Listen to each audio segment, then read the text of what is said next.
the sign on the cusp of the first house is the lens through which you approach the world and all beginnings. The sign on the second house cusp is the lens through which you see second house matters, which are those having to do with possessions, money, and appreciation, items tied to value.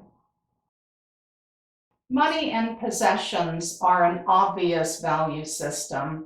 We decide that this piece of paper or that bit of metal is worth this much time or this much material.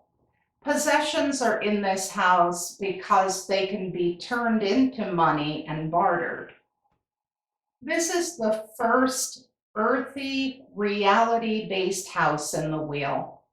Altogether, our values add up to an economy that makes the world go round.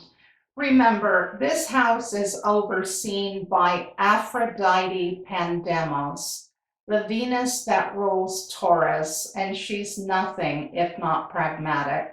Traditionally, the first house is the one associated with the body, but I argue that the body is a personal possession and therefore belongs in the second house too, because while it can be changed and even co-opted in ways, it's the only possession you're sure to have from the day you're born to the day you die. Both body and general constitution are associated with house 2 as well.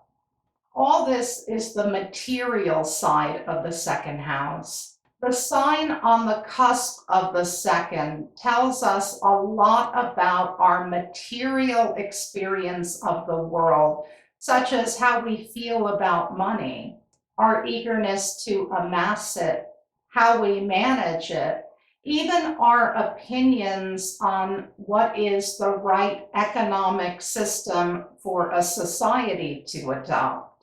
Every single sign has its own expression of every single aspect of the second house, from taste in possessions to the amount of possessions you feel comfortable with, to how you come to own what you own. Cancer on this cusp is a saver because they have high needs for security. They prize objects with sentimental value and love objects for the history and the relationships they represent. Sag has a totally different vibe. They believe that money must go out to come back in, otherwise you disrupt the flow of abundance. And they're more likely to spend on experiences than on objects, because if you own something, it also owns you. Scorpio on the second takes a good hard look at finances and goes about it strategically. They're clear on the difference between a want and a need, but thoughts of survival are never far away. Leo's generous, and they don't scrimp. They buy the best because royalty deserves the best, and they'll make a show of picking up the tab. But the truth is, all fire gives off the idea that money isn't a grand enough topic to worry about. Capricorn here likes nice things if they can manage it, because cheap now, expensive later. Give them traditional elegance. But with Cap, the climber, there's an underlying trap, which is what you own shows what you're worth. Pisces on the second tends to be complex. They like to keep a spiritual eye on the subject of money. As Jesus said, the birds of the air have no storehouses, but God feeds them. Pisces here is prone to the idea that money is corrupting, and there can be a kind of purification to poverty. The truth is, they prefer to be outside the whole messy realm, but spirit and matter are bound. And so no house can be cast to the side because no house is unrelated to the sun's quest for actualization.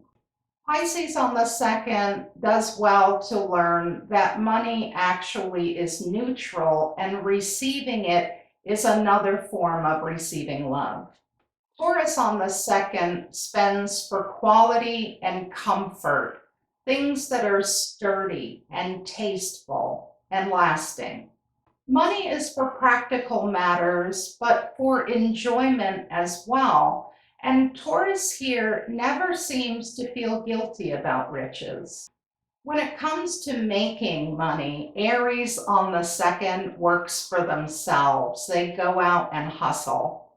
You find Gemini here with 3 part-time jobs, multiple streams of income, or jobs where they get paid cash on the barrel for the work they do, but income tends to be pieced together. Virgo's a minimalist who often makes money attending to detail. You find Libra in the arts and beauty industry, and they'll spend extra on that perfect accent, but overall, the dream is a balanced budget. Finally, Aquarius is a relatively unstable sign to have on the second. Views about money and possessions tend to change radically, but they have inventive ways of turning a profit, and they spend disproportionately on technology and gadgets. Now that's the outer layer of the second, the things money can buy. But there's an inner layer, those things money can't buy, but that we also value and appreciate, like talents and resources. For instance, Virgo on the second is likely to appreciate efficiency. For Taurus, it's dedication. For Libra, it's beauty. And for Pisces, it's openness. What kind of talent would Sag on the second house cusp admire? Probably the ability to tell a flawless joke and get a laugh. Scorpio on the second will remark that someone's powers of persuasion are impressive. Cancer here notices the ability to tend and grow things. Aquarius puts brilliance and creativity high on the list of talents.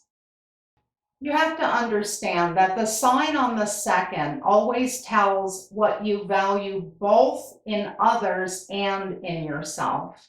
It's impossible to value something in another and not value it in yourself, and vice versa, because we see others through our own eyes. We project both negative and positive attributes onto the people around us. Now we've come to the deepest psychological aspect of the second house, the most important aspect, and that's our self-worth and self-value. What are you worth in your internal marketplace? The value you place on yourself, the level of respect you have for yourself, determines the quality of your life and your true standard of living. How self-regard is viewed is also found on the cusp of the second. Capricorn understands that self-esteem isn't a given, you earn it. It comes from hard work, and it usually comes later in life along with wisdom. Gemini can feel both low self-esteem and high self-esteem at the same time because the twins can go their own ways. For Aries, self-value is a quest and an inner competition. They wouldn't dare show up in a disempowered state. Leo must feel that they're connected to the divine child within, and that divinity is what they're contributing. They like what the poet Rumi said: stop thinking so small, you're the universe in motion. The second house symbolizes gain of finances, plus those non-material things that make us feel wealthy and fill the inner pockets. Remember, the first house is dedicated to being born and opening your eyes, being a separate human. The second house is about saying what's yours and making the resources to support yourself, both physically and psychologically. In the second house, you discover your preferences and maintain your physical life. We've been talking about the sign on the cusp of the second, but as with every house in the chart, the planets that inhabit the second house also tell the story and create the dynamics. The experience of money for two people with Capricorn on the cusp of the second will be different if one of them has 3 planets in Aquarius there too. Whatever the natal configuration, the sign and planets in your second must be working freely, and your talents must be flowing for you to perceive your true worth. Thank you for watching Secrets from an Astrologer's Desk, the second house. Stay tuned for all the ways you can get in touch for a birth chart reading and full astrological services. I'm Joy. The third house is next.